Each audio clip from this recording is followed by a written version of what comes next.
Doctor Harneet Kaur ji Jalandhar से। राधे राधे श्री हरिवंश। राधे राधे प्रभु जी। महाराज जी, जब परमात्मा का नाम लेते हैं तो दो तरीके समझ आए। एक तो जिह्वा से बाहर नाम लेना, दूसरा ऐसा पुकारना जैसे पास के कमरे में से माँ भाई बहन को पुकारते हुए बार बार बुलाना, इस भाव से वो सामने आ जाएं। मेरा मार्गदर्शन करें महाराज जी, मैं दोनों में से किस तरीके से बुलाऊं? मतलब एक तो जिह्वा से बाहर लेके और एक तो पुकारते हुए। देखो, एक होता है वाचिक, फिर होता है उपांश, फिर होता है मानसिक।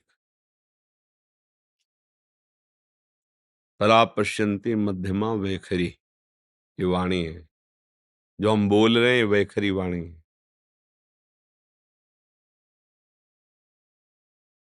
ये उपांश है,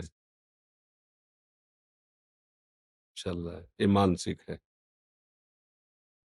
बिल्कुल शांत मन, शांत इंद्रियां, और वो परावाणी से भजन हो रहा है। तो हमें अपनी स्थिति देखनी कि हमारा भजन कहाँ से कहाँ तक पहुंचा है। यदि हमारा थोड़ा मानसिक जप करने के बाद मन भाग रहा है, तो हमें मानसिक जप पे ज्यादा नहीं टिकना चाहिए, हमें तुरंत वाचिक पर आना चाहिए। भाग रहा है ना, अब वो बनेगा नहीं सही। अगर हमारा मन थोड़ा हमें सहयोग कर रहा है, तो उपांश जप में आ जाना चाहिए। ऐसे अब लग रहा है कुछ जप रहे हैं, पर क्या जप रहे हैं, कुछ लग रहा है ऐसा। मानसिक जप ये होता है कि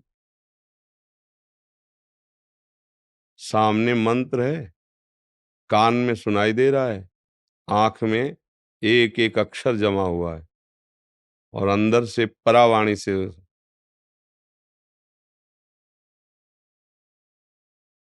न माला है न कुछ, उठते बैठते चलते फिरते हर समय पर ये सिद्धों की स्थिति होती है, साधक को करना होता है। तो अगर हम कम से कम 1.5 वर्ष जवान से अभ्यास करें, राधा राधा राधा राधा राधा राधा राधा राधा राधा, बिना प्रयास के उपांश चलने लगेगा।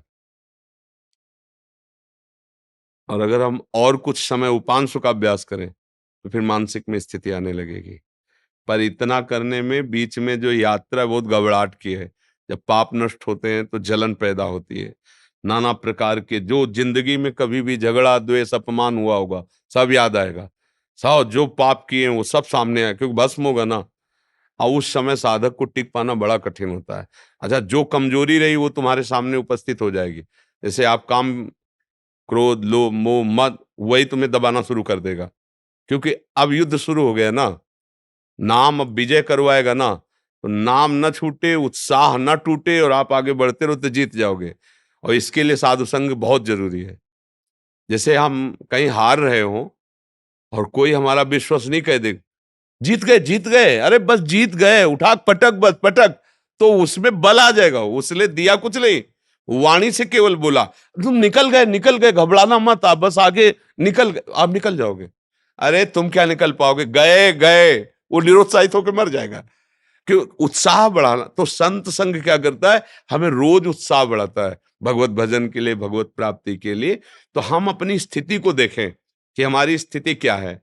अगर कुछ मिनट हम जब शांत होकर जपते, फिर मन भाग जाता है, परेशानी। अभी हमारी मानसिक स्थिति नहीं, हमें उपांश में आना है, और उपांश में भी जी घबराने लगता है, परेशानी हो रही, तो नाम कीर्तन करना है। राधा वल्लभ राधा वल्लभ राधा वल्लभ श्री हरि राधा। अनेक राग रागिनियों से इसीलिए हमने छूट दी है कि आप अनेक धुनियों में गाओ। संसारी आदमी है, तुम्हें पसंद है ये धुनी, उसी पसंद धुनी में राधा नाम लगाओ। राधा नाम जहर है, पर उसे शोध करके दो। जब शोध करके दोगे तो दवाई का काम कर जाएगा। संसारिक ध्वनि है, पर लगाओ राधा नाम उसमें, और आप गाओ राधा राधा राधा, तो भाव को भाव अनखाल सहु, नाम जपत मंगल दिशि दसहु। समझ पा रहे प्रश्न करता जी?